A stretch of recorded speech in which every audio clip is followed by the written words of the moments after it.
Hoje é o dia do lançamento do meu livro Memórias em Vermelho. É um livro que trata de um grupo de pessoas que resistiram à época da ditadura civil-militar que se instalou no Brasil por 21 anos. Neste livro eu relato as minhas memórias e as memórias daqueles que sobreviveram. E eu gostaria de ler só um pequeno trecho do livro. A vida não é o que viveu, mas o que se lembra e como se lembra para contar. Gabriel Garcia Marques. No mais, é uma história triste, são memórias, são relatos de pessoas que foram torturadas, como eu fui torturado, passei 15 dias no DOI-CODE, no 4º Exército, em 1973. E aí, outros companheiros também passou por esse problema todo. Muitos morreram, muitos foram torturados, muitos foram desaparecidos. Mas ficamos, os que sobreviveram, continuando na luta. Porque a democracia, ela é um processo. É um processo a longo prazo. Não é só a palavra democracia que é válida, é o processo dela. E hoje estamos passando por um processo melhor. Tivemos um passado também muito bom na época de João Goulart, que ele caiu através do golpe de 64, mas depois disso veio a série de presidentes da República mais à direita, conservadores, e de repente um operário, um simples operário, torneiro mecânico, agiu. Tomou uma reação junto com os companheiros trabalhadores lá em São Paulo, criaram a CUT, criaram o Partido dos Trabalhadores e hoje é presidente pela 3ª vez. Companheiro Lula. Lula conseguiu eleger Dilma Rousseff para 2 mandatos. Felizmente houve um golpe parlamentar, a destituíram e assumiu o vice dela, que fez parte do complô, o senhor Temer, mais apelidado de Uapiro, o garçom do vampiro, aliás. Aí foi passando o tempo, Lula chegou. Lula chegou, venceu, não, assumiu aí, depois dele, o Bolsonaro, figura lastimável, fascista, extrema-direita, o cara que só lia gibi, péssimo administrador e deixou o país numa situação terrível. Com a vinda de Lula, foi aí que demos o salto, podemos dizer assim, de qualidade. É outro modelo de administração. Lula é uma figura simpaticíssima, carismática, tem um tom da oratória, deu um show na ONU. Tá? O próprio presidente de extrema-direita dos Estados Unidos, o senhor Donald Trump, reconheceu ele como uma figura importante. É tanto assim que Lula fez amizade e talvez, quem saiba, aquela taxa de 50% das exportações poderá cair por terra. Porque antes de 50% era 10, só 10%. Ele aumentou mais 40%. E Lula, na conversa, a equipe dele, através do chanceler, é um cara capaz, muita vivência, experiência, e está conseguindo reverter a situação. É isso que nós esperamos. E o livro é isso que eu já falei, é o livro de memórias, as minhas memórias. A memória de outros companheiros que sobreviveram. E aí, eu gostaria, se fosse possível, ler esse pequeno trecho, que é a apresentação.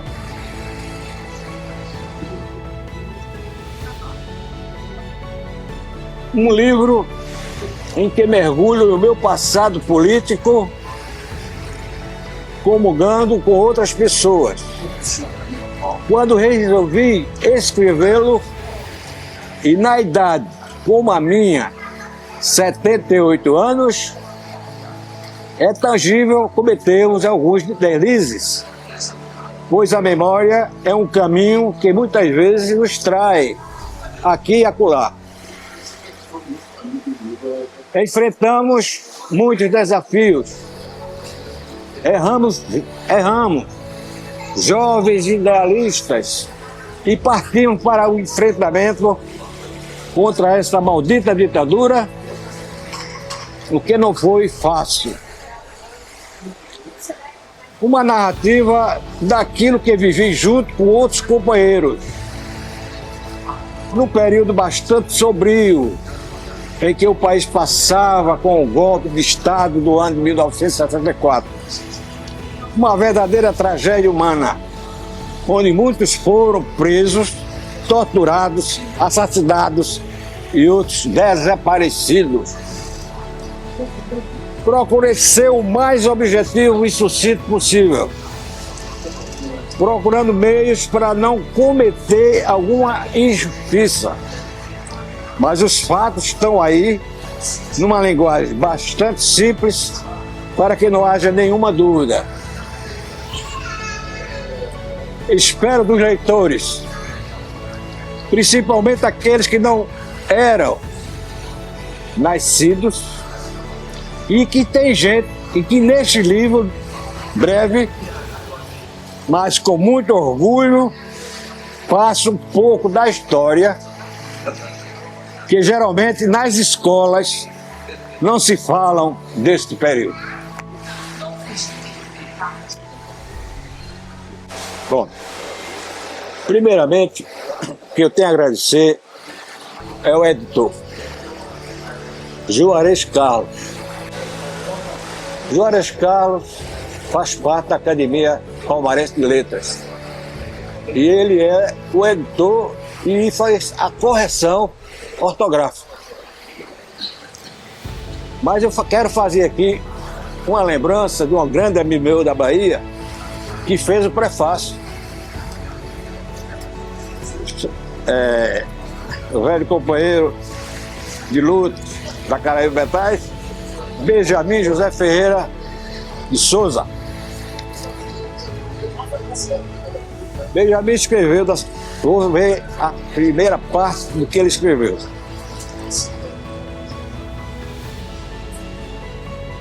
A Mauri Caminha, em Memórias em Vermelho, faz um passeio entre o período anterior, durante e depois da ditadura civil-militar.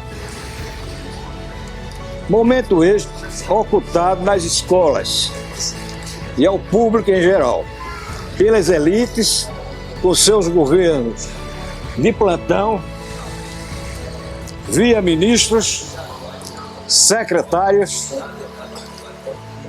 de educação. Não poderia ser diferente vindo das classes dominantes. É fundamental para os capitalistas manter o povo na ignorância, no desconhecimento de sua própria história, para que continue subserviente presa fácil dos dominadores. Desse prefácio eu vou encerrar aqui, mas eu quero agradecer a Vilmar Carvalho, que é o presidente da Academia Palmarense de Letras. Eu quero agradecer a João Paulo, que é o diretor da biblioteca. Eu quero agradecer os funcionários dessa biblioteca. Eu quero agradecer a muitos acadêmicos, eu não vou dizer todos, mas alguns. Profeta, Pica-Pau,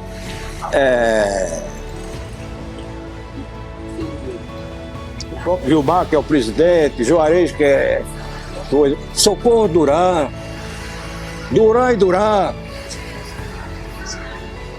São figuras que se tornaram meus amigos. Se tornaram meus amigos. E Socorro Duran tem uma história interessante, que ela é prima de uma pessoa que militou da mesma época minha e que foi preso da Bahia. Foi bastante torturado, Tibério Canuto, meu amigo de infância aqui em Palmares. Então, essas pessoas eu devo muito. Tanto no primeiro livro, Movimento Despedaçado e outras histórias, como este segundo. Então, eu vou concluir, não é? Agradecer os meus amigos que compraram os livros, sem precisar de muita propaganda, no boca a boca, e eles toparam a parada, compraram, me ligaram, e foi um sucesso, está sendo um sucesso. E eu espero que o terceiro livro, Histórias e Encantos, que está projetado para 2026. Aí, não sei se é definitivo, ou se eu ainda estiver vivo, processar outro livro. Mas aí eu não sei. Aí eu destino, eu boto a interrogação. E é isso aí, companheiros. Muito obrigado. Ao reconhecimento do valor da nossa história e à defesa incondicional da democracia.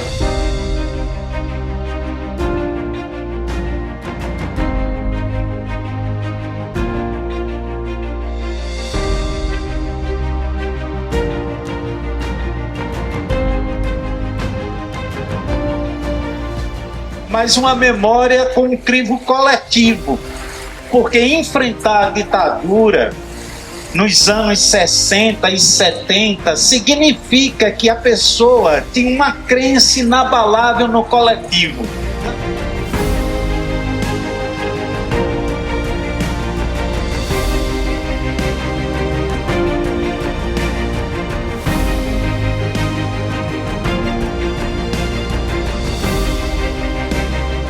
Companheiros, companheiras, nobres acadêmicos,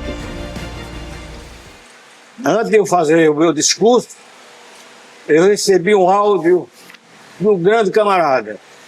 Eu posso ir a Palmares, mas vou te mandar essa mensagem. E eu vou colocar agora para vocês ouvirem, que é de Marcelo Mário de Mello, grande poeta, comunista. Companheiro Amaury, lamento não estar presente no seu lançamento por motivo de saúde. Acho muito importante que as pessoas que têm militância, que tiveram militância, que permanecem na esquerda e na luta pelo socialismo, façam sua narrativa, porque isso complementa o trabalho dos historiadores até o fim da história do Brasil. São lacunas que preenchem um pedacinho da coxa de retalho da história do Brasil, porque a história oficial já é muito mal contada e predominante. Precisamos contar a história dos oprimidos, dos resistentes, de gente como você, Amaury. Tudo em frente, poesia, prazer, amizade, humor, na conjuntura que for. purgar os erros, lembrar os mortos, fecundar os sonhos, festejar as vitórias. Se não fizermos isto pela nossa história, quem o fará? Nobres acadêmicos, através do seu presidente da Academia Palmeirense de Letras, Vilmar de Carvalho, responsável, junto de sua esposa, Eliette de Carvalho, Socorro Duran, Duran e Duran, Zé Ripe, Pica-Pau, o grande poeta, profeta e demais acadêmicos, muito obrigado.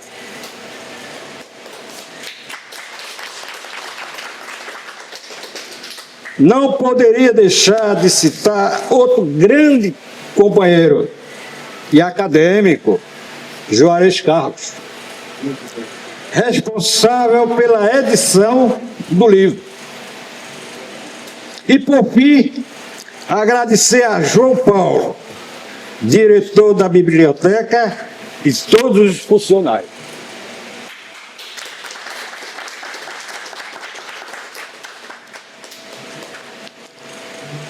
Bom, o texto que eu escrevi é em memória dos sobreviventes na resistência contra a ditadura civil-militar de 1964 a 1985.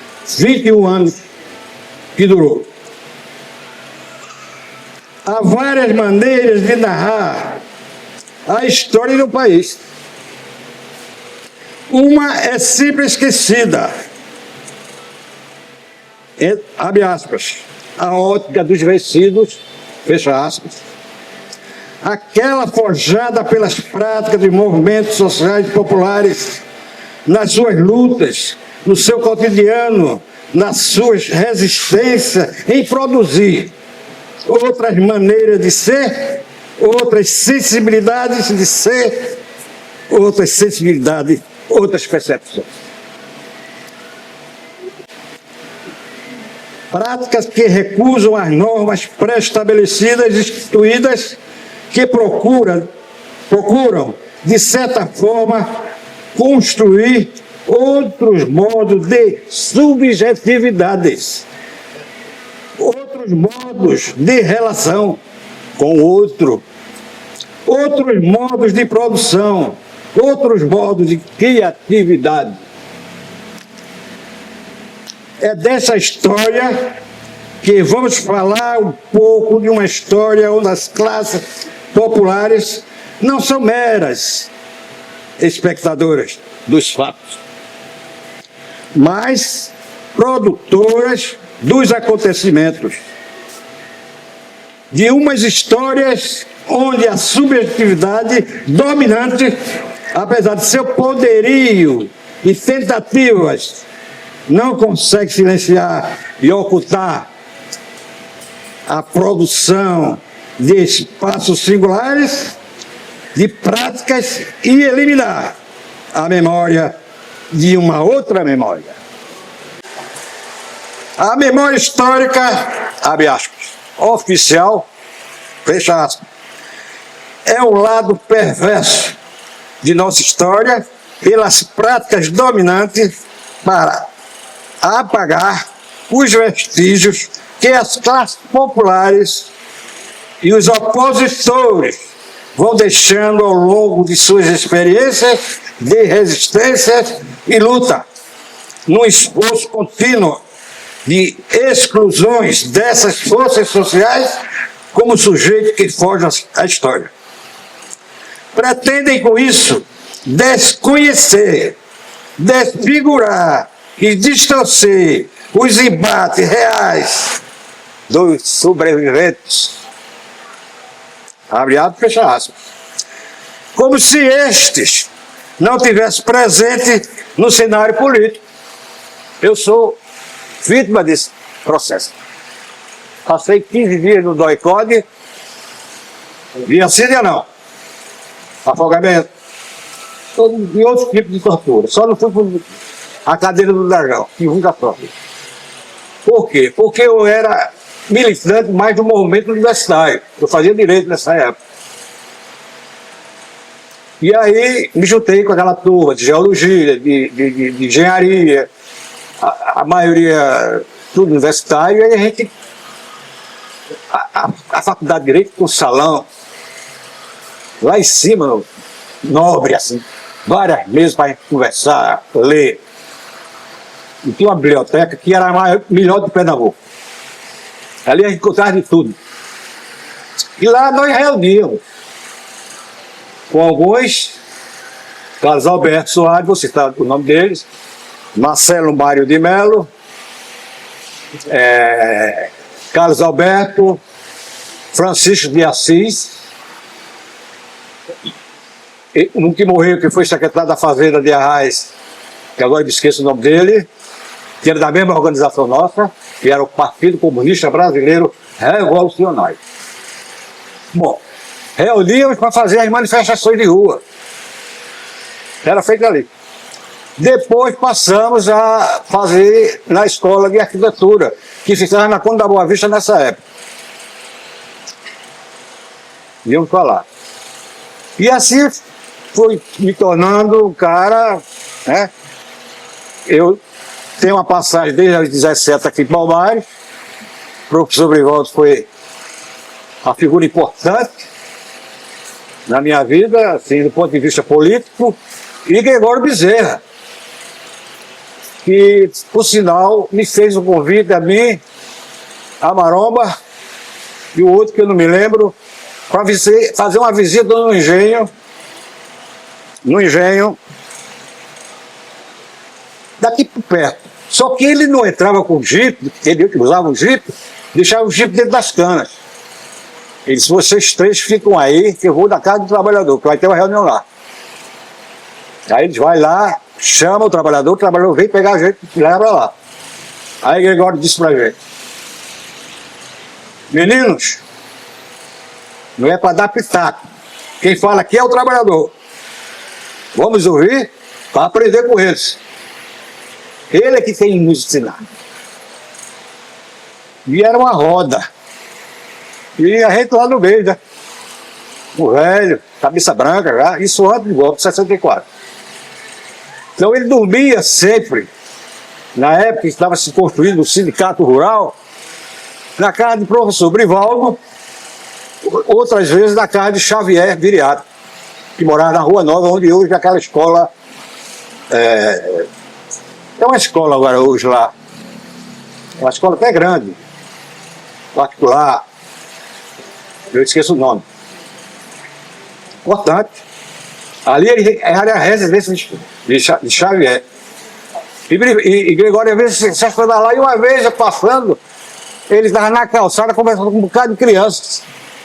E as crianças morrendo de... Porque ele era um homem sisudo, né? Mas contava uma coisa assim engraçada. Aí eu parei e fiquei só escutando ele falando.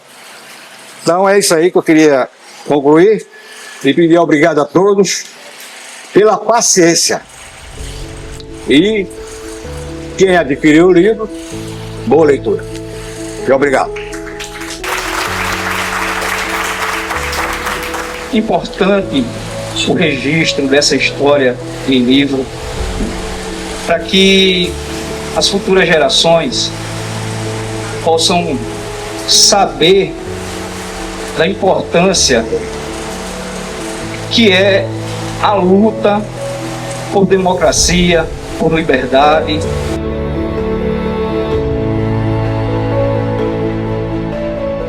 Né? A história é muito mais que isso, a história do dia a dia, real, né? Eu conheço ele desde que eu nasci, né? Então, é um conhecimento profundo, né? Da alma dele e da forma como ele enxerga o mundo, e deixa em todos nós, assim, uma grande mensagem, né? De resiliência, de resistência, né? E sentido na vida, né?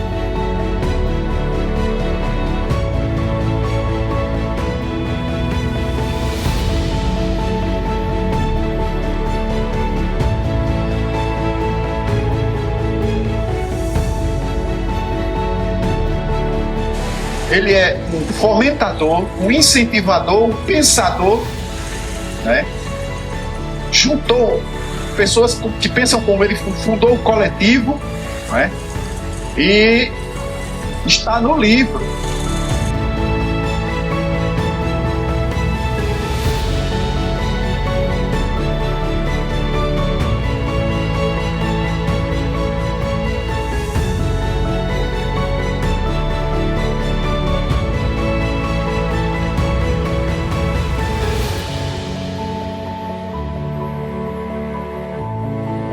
Dessa figura aqui, humana e querida, que é a Valdir. Obrigado.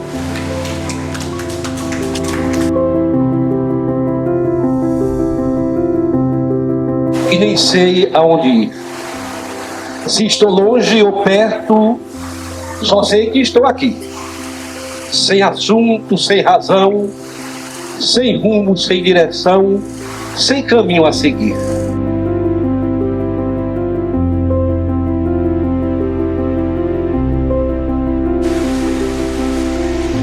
Eu fui um dos últimos a ser preso. Fui preso em 73. Violentíssimo. Aí botaram o capô. Não, antes de ele botar o capô, eu gritei. Estou sendo preso por resistir à ditadura civil-militar bem alto na rua.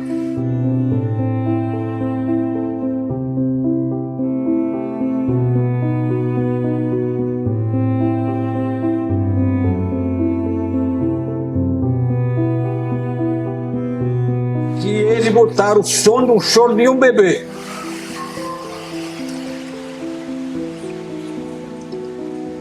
E eu disse, é Neto. Assim, no meu pensamento, de capô, não ia nada, de cueca. Tá. Sabe de quem é esse choro? Aí eu disse, não. Aí eu, aqui dentro, sabe, pensava que era Neto, meu filho. Aí eu caí em lágrimas, mas com o capô ele não me via chorando. Aí foi a parte pior, que a tortura psicológica. É pior que afogamento eu passei, tudo bem, vai soltando os poucos.